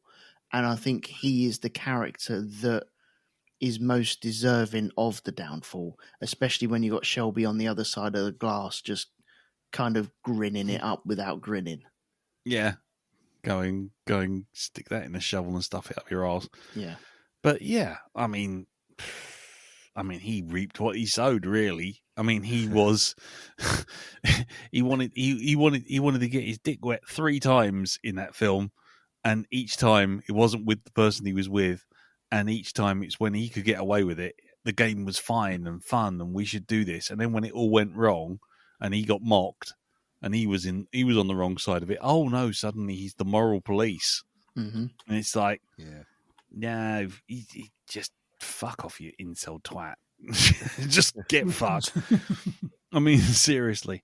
So yeah, no, I mean, I know what you're saying is, it's wrong that he got locked up, but then on the other hand, shit happens, and it couldn't have happened to a better dick. Yeah, if it was going to happen to one of them, that's the one you wanted it to happen to. Yeah, well, for sure. I think of all of them, he's probably Ruben was probably overprivileged and brash and probably obnoxious, but he was doing something with his life by all accounts. Yeah. Dennis is rich kid layabout. Yeah. But apart from being a bit boorish, you know what I mean? It's kind of, well, he is rich. You're entitled to layabout, isn't he, really? I don't like the guy, but whereas like Cyrus, though, it's kind of the shit he's pulling on Shelby. It's kind of in 10 years' time, he's probably going to be, if not in 5 years' time, he's going to start hitting her. Yeah, or blaming her, or going behind her back, yeah. He's going to cause a lot of carnage in his wake, through just being a terrible turd of a man. Yeah, but it's interesting because it is kind of, at first, God, he's a bit harsh. And the more I thought about it, no, he's a human train wreck, and he's going to be one of these people. He's going to leave a wake of destruction. Because if that's what he's like in his personal life, I bet his work relationships aren't any better. No. I bet you know what I mean? And wherever anyone has anything to do with him, he's stepping on their toes, stabbing them in the back, fucking them over in various little crappy ways. But it's all cumulative, you know what I mean? Mm. And there are some people like that, they're not like the most evil people on earth, but by God, they can cause a lot of damage. Yeah. In just tiny ways, just by being just, sort of, I don't know, like base level crappy. Yeah. Yeah, I mean that's the problem. I think that's the thing. It was more a fact that every single one of the characters, once they got out of their body, they had a moment of epiphany, of realizing that they'd gone too far, or they should have not done something, or they're realizing that, they're almost realizing that they're trash at some point. Like the easiest example is Maya. She's in the body of Nikki. She's in the body of Nikki, and then all of a sudden she sees whoever it was in her body come in and look at her and judge her, and she's like, "Nope, that's it. I'm out." Mm-hmm. And she's but it kind of that sort of happens across all of them, really, except for Forbes. But we know why. But but it happens, and you kind of all of them see that, and then when Ruben and Brooke fall off the edge, it's like those two are, well, at that point, well, Ruben's irredeemable because he's about to get married, so now he's shagging Maya's body with Brooke in it, and Brooke knows what's going on, and she's just, yeah, let's do this. Mm-hmm. So they suffer the ultimate kind of, consequence. But, apart from them, and Cyrus just doesn't see any consequences at all unless it's affecting him directly. He's an ultimate one of those kind of guys who goes, "Oh, I don't care if X, Y, and Z is happening to someone over there, but if it affects me, oh, hang on, no, I'm taking a moral stand." It's like, fuck off. But everyone else, Nikki and Dennis and Shelby, they all grow by the end of it and kind of regret their choices. And I think that's kind of interesting that they have to get out of themselves to realize what they've done wrong and realize what's wrong in their lives. And I thought that was kind of interesting. So, yeah. So the only other one who's a complete shitbag is Cyrus, and frankly, he can go fuck himself. I hope he rots in jail. Mm-hmm. In fact, I hope he's going to feature on some kind of video for someone else to knock one out over. Prison slammer. It's like, bye, Cyrus, up your arse. Ta-da! Yeah, total dick. Yeah, bye, Cyrus. Anyway, right. So, has anyone got anything else they'd like to add? Because I think we're pretty much out of time. Anyone got anything else they want to throw in? No. No. I'm sure there is a lot more that I'm missing because of the three colours as well. I bet you there's loads more. Oh, yeah. That. Like because you have Brooke with the two hair colours as well, and the different lights on the machine, which looks like a mixer that's just been refaced, which I can appreciate, definitely. But yeah, there's just so much. Maybe in 5 years' time we revisit this. Yeah. For sure, I'd be interested in watching this again. Knowing what I know now, it'd be interesting to rewatch it. It's a bit like watching an episode of Columbo when you know who the murderer is. It's like, I see it all now. But there you go. Right, Jim, any last thoughts? So I will say, having seen it twice, the reworth is watch it, and say there's so much I picked up the second time round in saying little bits of dialogue, particularly like in the first act. He's actually telling you so much that you don't realise at the time. Little little clues about how everyone interrelates and whatnot. And there's some lovely, just little details. And I say it's just kind of it's so well scripted and so well thought out. And again, watching it a second time, it's really hats off to the cast for the performances because they really knocked it out the park on this one. Really top notch stuff. Absolutely. I was definitely wasn't expecting a film of this kind of quality from Netflix, and especially a Netflix original. Especially after I watch things like Back in Action. Fuck me. Anyway, cool. Right. So we'll leave it there. Now, before we get into Phrase That Pays and what's going on in everyone else's podcasting Pimp Corner, it's time for me to pick next week's film. Now, I'm going to throw out two options, and the options are purely the streaming services. So you have either BBC iPlayer or Netflix. Those are the only two choices. Darren, what's your choice? Either, really. I suppose we could go for BBC iPlayer. We haven't really done anything from there. Jim? I'll go iPlayer as well. Okay. So that's 2-1. Elton, have you got a... No, let's go for it. Let's go iPlayer. Okay, let me just make sure that it's the one I'm thinking of is on there. Where has it gone? Oh, good Lord, I bloody had it 5 minutes ago. All right, it's not the EastEnders episode, is it? Yes, it is. That's exactly what it is. No.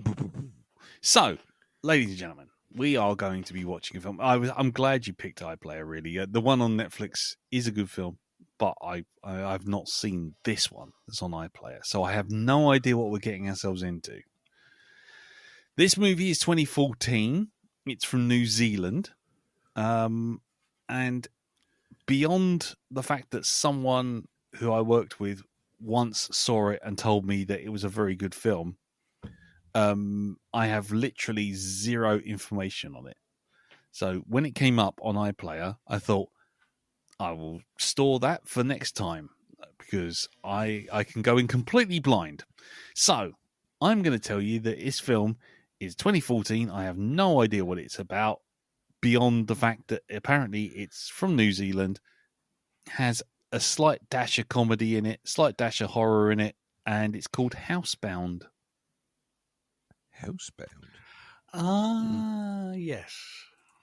Housebound, a 2014 New Zealand horror comedy, written, edited, and directed by a guy called Gerard Johnston. And it has a Rotten Tomatoes rating of 95%. So make of that what you will. I haven't seen it. I have no idea what it's like. I can only go by the fact that I had it recommended to me once, and I remembered it, and I saw it on iPlayer, and I thought, oh, give that a go. So I'm going to ask the question, have any of you seen this film? Nope. Nope. Never even heard of it. No. Elton? No, never heard of it either. Right. Jim? Yes, I've seen it. Oh, yes, sod. Motherfucker. Okay. Well, assuming you've seen it, are you looking forward to it? Yes, I enjoyed watching it quite a few years ago now, and it's one of those things that, well, I think this should be a bit better known than it is because it flew under the radar. Yeah. I think it came out in like a glut of kind of rather crap horror comedies that were doing the rounds at the time. Yeah. And but I remember really enjoying it, so I'm quite intrigued to go back to it. Okay. There you go. So there you go. Housebound. It's on BBC iPlayer for those of you in the UK. Overseas, I think it's on HBO Max. And it's also on, because it's on Sky Max over here as well, but you have to pay to rent it. And it's also on YouTube rental as well, or Google Play as they call it. I don't know. Depends what way you look at it. So I apologize if you have to pay to watch it.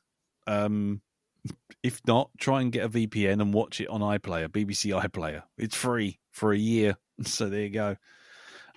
So that's that. So Housebound.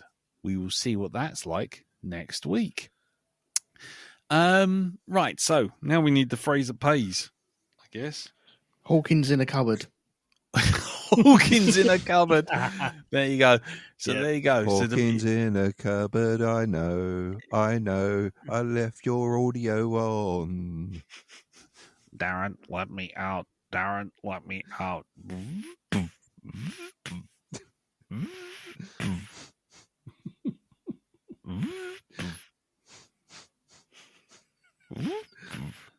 Darren, this is not funny.